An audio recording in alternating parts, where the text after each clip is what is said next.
Hey everybody, how you guys doing? I hope you're having a great summer. I just wanted to let everybody know that I finally have my Latin workbook done. Lots of people have reached out and have been asking when it would be ready, and it is finally here. So anyway, I wanted to do a little video series and walk you through it. I'm going to do 3 videos. The first one is going to basically tell you what's in the workbook. I do have a few new things that I've added this year, so I'm excited to show you. The second video is going to walk you through how I used it with my son this past year and just our basic structure for studying Latin at home. And then the third video will walk you through the highlighting system. So I hope that this is helpful to you all. So first of all, I'm going to show you the schedule.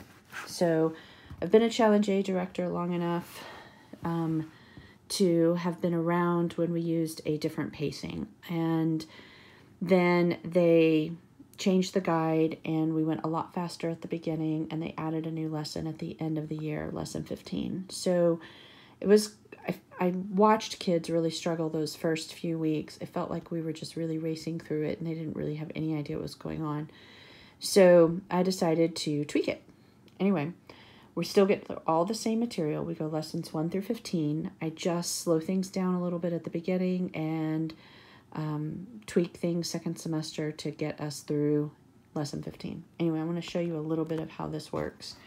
So basically, all of the information in these first 3 columns over here, they are going to preview before Community Day. So pages 1 through 8, they will preview, read over, have an idea of what's going on, and highlight. This is something that I did as a director. I took pictures of my book that I had highlighted and sent it out. We had a community Facebook group, or just a private Facebook group for our little Challenge A class. Anyway, I would send the pictures, the kids would highlight it, they would come to class ready for that. And there are 3 columns here. This first column are the pages they're going to preview and highlight. This comes from the purple textbook, so I kind of try to color code here. These rules that they needed to begin, whether they copied them or studied them or recited them, however they did that at home, these are going to come from the Little Blue Grammar book. And then this column tells you what vocabulary will be worked on. So again, however the parent decides to approach that, if the student writes his own flashcards or if you purchase flashcards, this will tell you which pages to go to for the vocabulary for that particular week. So again, all of this stuff you're preparing before class, you're getting ready, you're copying charts, you're studying vocabulary, and then you go to your Community Day. Doesn't matter what day a week it is. Anyway, so that is the dividing point there. Then after we have our conversation about these pages here, then they would go home and we have these 2 columns over here. Now I'm going to start with this one. The purple column will give you the exercises that they will work on that week. The green column from the purple textbook, the green column here are the pages that correlate in this workbook. So as you scan through this, you can see there's just a lot of information here. I will tell you that I went ahead and included all of the exercises in the purple book. I did not want to make a decision for another parent as to which exercises they should do. So I think that's something that the parent will have to decide. Are we going to do all of the exercises, or are we going to skip some? However the parent wants to work through that. But these are the ones that correlate with this particular information. So anyway, I tell the parents in my class this year that you have to look at all of this as a feast placed before you. So you don't necessarily have to eat it all to have a good time. So we can still learn without doing all of the things. But anyway, this at least gives them something to choose from, basically a menu, and they can pick and choose, or they can do all of it. It all depends on the student. So anyway, that's kind of how this chart works. Anyway, so we'll turn the page. That's first semester, and then we have second semester. And let's get into it. So we have our noun endings chart here. So basically all 5 declensions, the endings.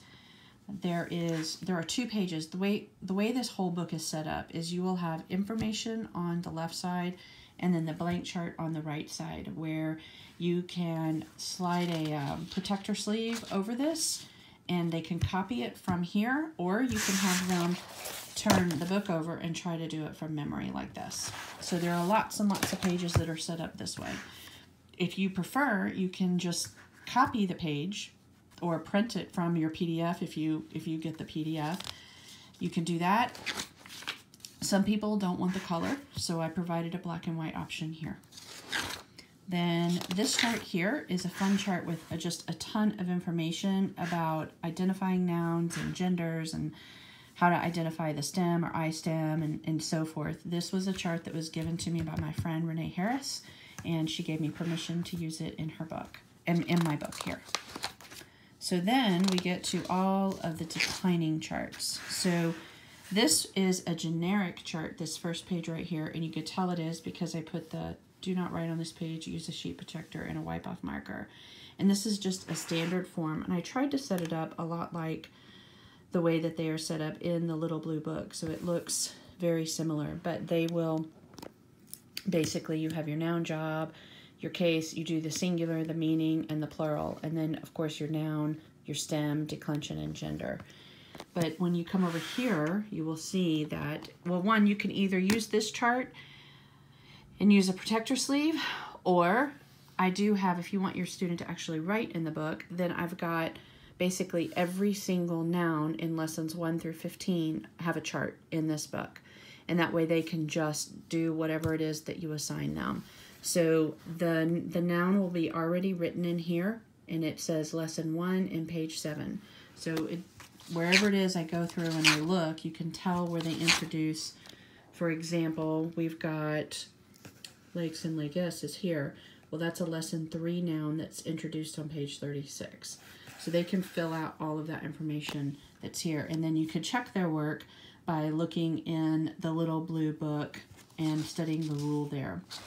So anyway, that's all of the nouns are in here. Now I will say that sometimes there's a noun, like for example, let's see, here we go, Christ.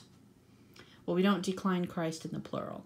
So I went ahead and marked that off because the students sometimes get in kind of robot mode and they're not paying attention and they will decline stuff that they don't really need to decline. So I figured I would go ahead and take that out for them. I did the same thing. Let's see, there's God. I did it with Mary too, and I know that you can have more than one Mary, but for the purpose of this book, when they talk about Mary, they're talking about the Mary. So I did go ahead and take off the plural because clearly they're going to be doing lots and lots of declining. The thing that I really loved about having the charts already printed up is I could pull out my student's book and very quickly at a glance tell that he is staying on track with his declining or if he was really behind, because I knew what page we were in the book. And if I knew that we were on page 36, but he was way back here, I was like, oh, you need to begin working on your declining again. So it helped me to stay accountable to keep him going with his declining. Now, there were some that I'd be like, why don't you skip that one? Because, again, it all depends on your particular circumstances. Anyway, so let's get through all these nouns.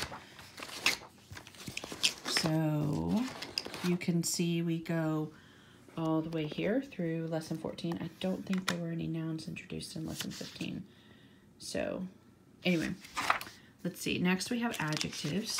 So again, you have a generic chart if you just wanted to use this one with a sheet protector, or over here is a sample, and then there is a chart for every single every single adjective. Again, the lesson number and page number are included. Now, this is a lot of declining, so again, you can tailor it for your situation. I know my son, there were times I would tell him to decline one adjective in the masculine and another adjective in the feminine only, or we would only do plural or only singular or something. So we didn't necessarily do all of them. I think we did at the beginning, but then the farther we got through it and the better he got at it, I would eliminate some of them.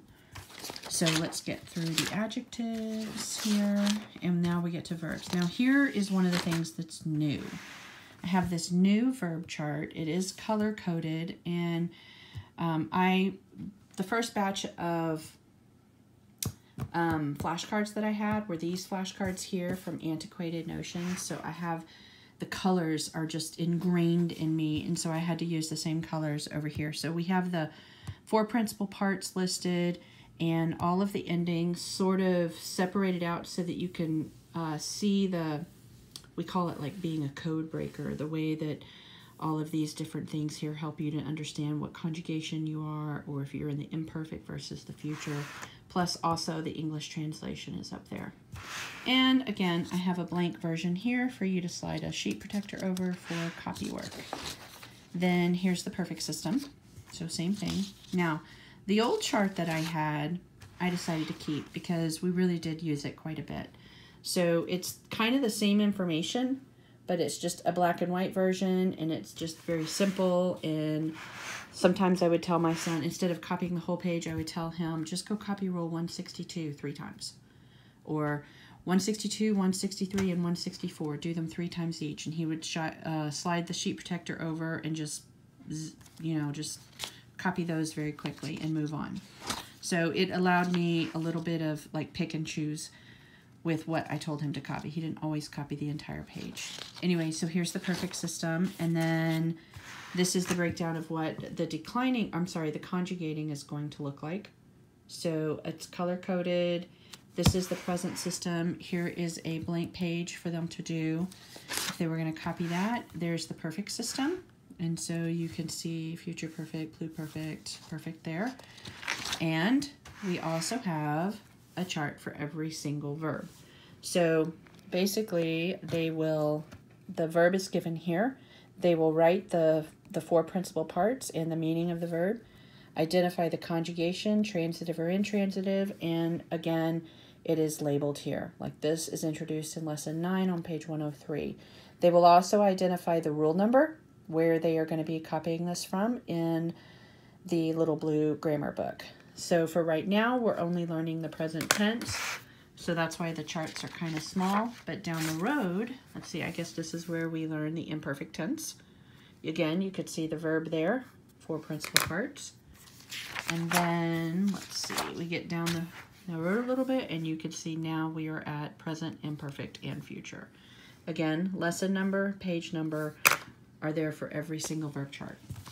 So let's get through this as we get in. I did find some typos in my last book that have been fixed in this one. For example, I think one of the things that I had before that was a problem, I had present, imperfect, and future, but when we hit colloquo, that is where we were introduced to the perfect system, and so I changed these to perfect, pluperfect, and future perfect so they could practice those. Anyway, so this gets you through the verbs. Let's see here. Now here we have vocabulary. Basically, all of the vocabulary is listed. I have one section for nouns, adverbs, prepositions, conjunctions, questions, other words and phrases, and they look like this. So, for example, when we were first learning the first declension nouns, I could show my son this page, and this has all of the nouns in alphabetical order that we learned lessons 1 through 15, and their translations, plus of course you see the declension up there. And then on this page, he would slide a sheet protector over it and copy it. So we did lots of copy work, and it really made a difference. So again, it's all set up like that where they can look if you want them to, or you can fold it over and they can do it from memory. So we have first declension, second declension, third declension, fourth and fifth declension, plus the other parts of speech. Then we get into the adjectives. All the adjectives are here, plus again the charts with the endings and a couple of the rules there with adjectives. Now this gets us into the verbs, and this page has all 4 conjugations with their principal parts. Unless the verb follows the model, I only included the first principal part. So anyway, again, they can copy. So sometimes I could tell him to go to page 129, because the page number's here, and to just copy for second conjugation. So he didn't necessarily do the entire page every single time. I just would designate what it was I wanted for him to work on. And here we have our irregular verbs and the other verbs that are introduced before we learned about conjugating. Let's see, we have pronouns, first and second person, we have third person, and then this last one is totally new, and I used it all last year, maybe even the year before at home with my older son. And I don't know why I didn't put it in last year, but it is such a fun chart, and I especially love it for verbs. But let me show you how this works. I'm going to show you the verb page. So it has all the verbs, lessons 1 through 15, and they are ordered by conjugation, first, second, third, and fourth. But here's the cool thing about it. This one has the page numbers. So what you can do is you can, as a parent, if you know that your student is up to page 130, you can tell which ones that he should know. Does that make sense? So you can come and you can look at these and be like, you should know what those are. And it lets you know what verbs you need to be practicing on. So this page is in order by page number, and this page is in alphabetical order, but the page number is still included because sometimes you'll be like, oh, I remember that verb, and I think there was a special rule, but I don't know where it is.